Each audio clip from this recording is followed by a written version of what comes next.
आज जागतिक सिंह दिवस। जंगलाचा राजा म्हणून ओळखल्या जाणाऱ्या रुबाबदार आणि शक्तिशाली अशा सिंहाच्या संरक्षणासाठी आणि संवर्धनाबाबत जागरूकता वाढवण्यासाठी दरवर्षी 10 ऑगस्ट हा दिवस जागतिक सिंह दिन म्हणून साजरा केला जातो।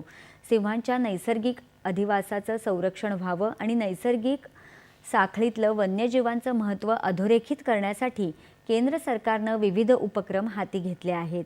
भारतात आशियाई सिंहांच्या जनसंख्येत गेल्या 5 वर्षात 29% वाढ झाली आहे। 2015 मध्ये सिंहांची संख्या 523 होती, ती आता 2020 पर्यंत आशियाई सिंहांची संख्या 674 वर पोहोचली आहे। पंतप्रधान नरेंद्र मोदी यांनी जागतिक सिंह दिनानिमित्त सिंहांच्या अधिवासाचं रक्षण करण्यासाठी काम करणाऱ्या सर्वांच्या समर्पणाचं कौतुक केलं आहे। गीर राष्ट्रीय अभयारण्यात सिंहांची संख्या मोठी आहे। गेल्या काही वर्षांपासून भारतात सिंहांच्या संख्येत सातत्याने वाढ होत आहे।